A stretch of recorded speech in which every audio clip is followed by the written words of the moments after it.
4 राज्यों में जो बड़े राज्य हैं उसमें चुनाव है और 5वां मिजोरम में चुनाव है। सोचिए 3 दिसंबर को नतीजे आएंगे, लेकिन बीजेपी की मुश्किलें बढ़ती जा रही है। मैंने आपको पहले ही बताया था कि जहाँ जहाँ बीजेपी के लिए संभावना नहीं है वहाँ पहले चुनाव होगा, और जहाँ जहाँ बीजेपी के लिए, सोचिए राजस्थान में 23 नवंबर को चुनाव होना था, अब उसको 25 नवंबर को चुनाव किया गया है। मतलब राजस्थान में ईवीएम को ज़्यादा घूमने का मौका नहीं मिलेगा, वहाँ उसको सिर्फ और सिर्फ 7 दिन का मौका मिलेगा।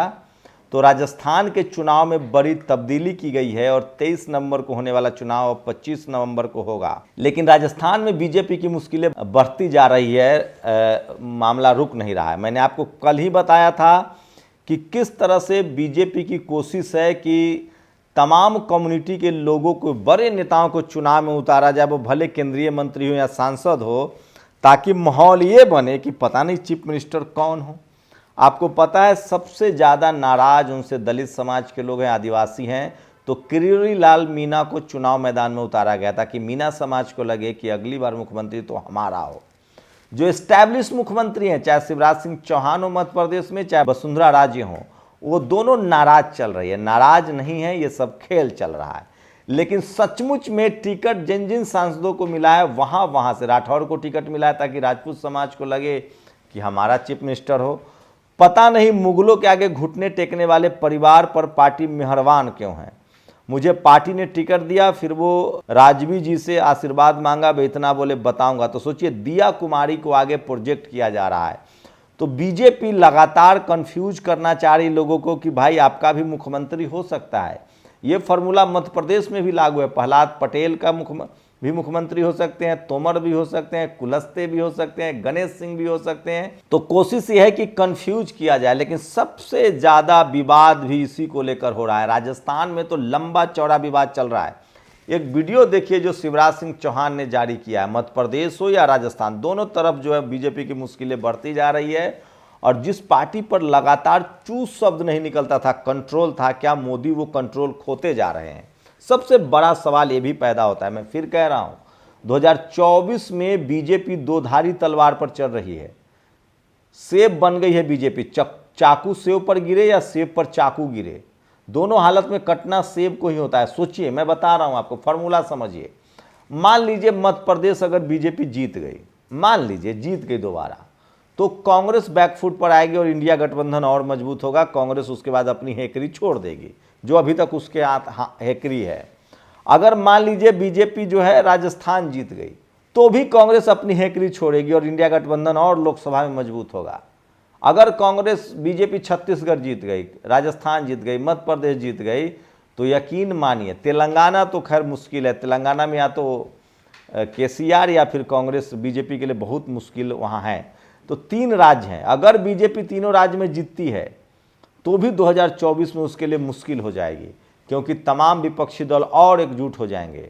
और अगर कांग्रेस जीतती है तेलंगाना, राजस्थान, मध्य प्रदेश, तो कांग्रेस मजबूत हो जाएगी और फिर वहाँ लोकसभा चुनाव में वो भले गठबंधन न करे, लेकिन मैसेज चला जाएगा कि बीजेपी को हराया जा सकता है। तो 10 साल में सत्ता में रहने के बाद बीजेपी की स्थिति सेव वाली हो गई है। वो चाकू पर गिरे या चाकू सेव पर गिरे, कटना तो सेव को ही है।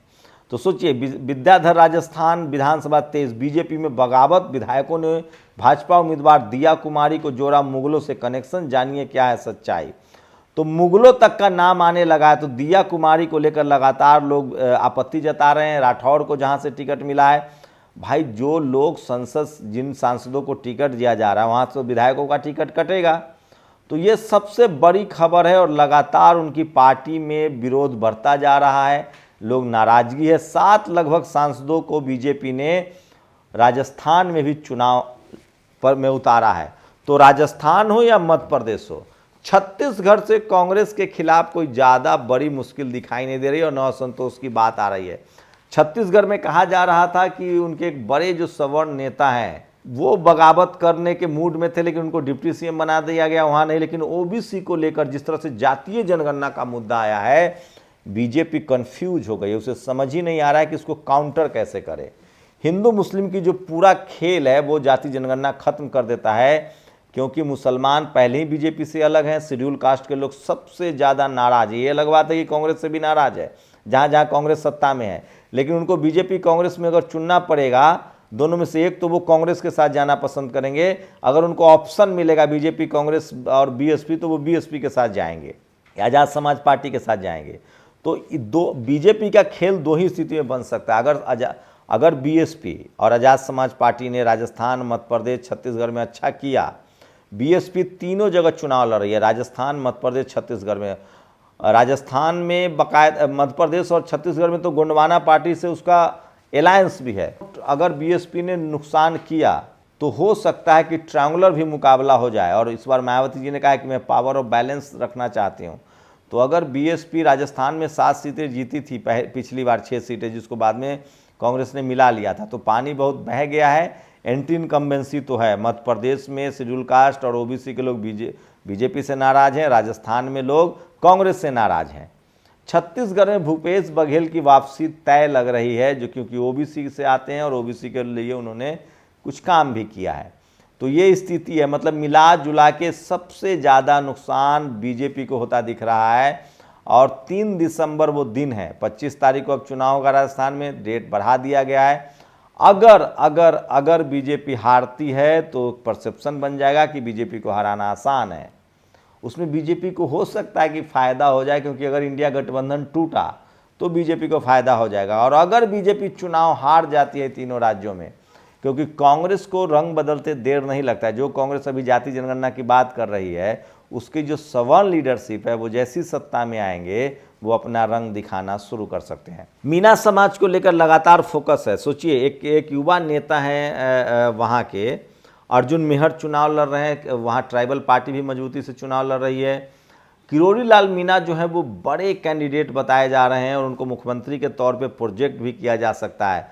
तो वसुंधरा राजे हों या फिर शिवराज सिंह चौहान, इन दोनों को श्योर नहीं किया गया है कि आप ही मुख्यमंत्री होंगे। दरअसल बीजेपी खेल ये चल रही है कि हम मुख्यमंत्री का पत्ता न खोलें और सभी कम्युनिटी के बड़े नेताओं को विधानसभा लड़ाएं, ताकि उनको लगे कि हमारा भी मुख्यमंत्री हो सकता है। मध्य प्रदेश में तोमर पर गेम खेल रहे हैं, या फिर गणेश सिंह पर खेल रहे हैं जो ओबीसी से आते हैं, प्रहलाद पटेल पर खेल रहे हैं जो ओबीसी से आते हैं, फग्गन सिंह कुलस्ते पर खेल रहे हैं जो ट्राइबल हैं, या नरेंद्र सिंह तोमर पर खेल रहे हैं जो जनरल कैटेगरी से आते हैं। तो सबको दिया जा रहा है प्रलोभन कि भैया आप बीजेपी को जिताइए, आपकी कम्युनिटी का मुख्यमंत्री होगा। यही कोशिश राजस्थान में की जा रही है तमाम सांसदों को चुनाव में उतार के।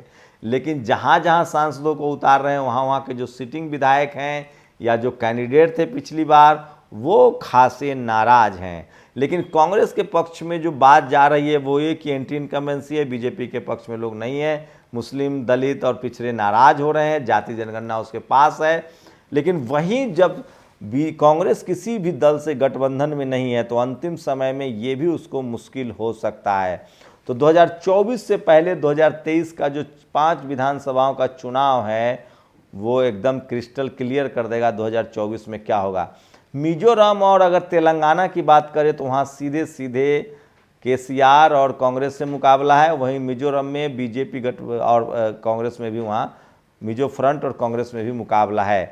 तो तमाम 5 राज्यों के चुनाव से 2024 की तस्वीरें साफ हो जाएगी। चुनावी सरगर्मियाँ बढ़ गई है, लेकिन बीजेपी के लिए मुश्किल होता जा रहा है। मध्य प्रदेश से ज़्यादा राजस्थान में उसके लिए बगावत है, क्योंकि राजस्थान में उसकी संभावना बताई जा रही थी।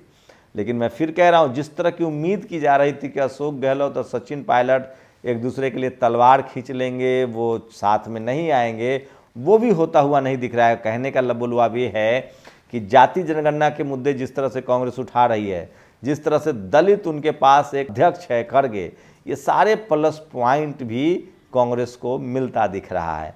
अगर 3 राज्यों में कांग्रेस जीत जाती है तो समझिए उसकी 2024 में वापसी मानी जाएगी। तो ये सबसे बड़ी खबर है। लेकिन बीजेपी की मुश्किलें कम नहीं हो रही है, खासकर राजस्थान में। आपको क्या लगता है, सांसदों को टिकट देना और ये मुख्यमंत्री का लालच देना क्या बीजेपी को बचा पाएगी, या एंटी इनकम्बेंसी के लहर में बीजेपी उड़ जाएगी?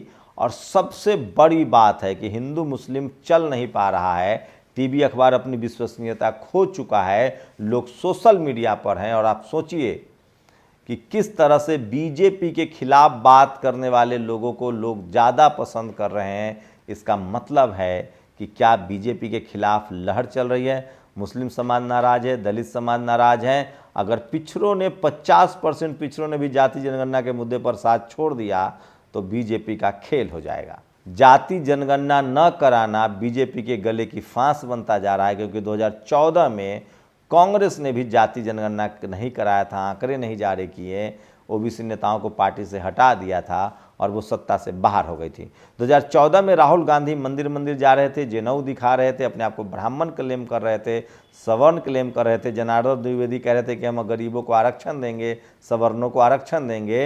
ये सब मुद्दा उल्टा पड़ा था और बीजेपी निपट गई थी। इस बार बीजेपी ने सवर्णों को आरक्षण दे दिया, ओबीसी इससे भी नाराज है, जाति जनगणना नहीं करवा रहे हैं, महिला बिल पास कर लिया, उसमें CST ओबीसी को आरक्षण नहीं है। ये सारी गलतियां कांग्रेस ने भी की थी 2014 में।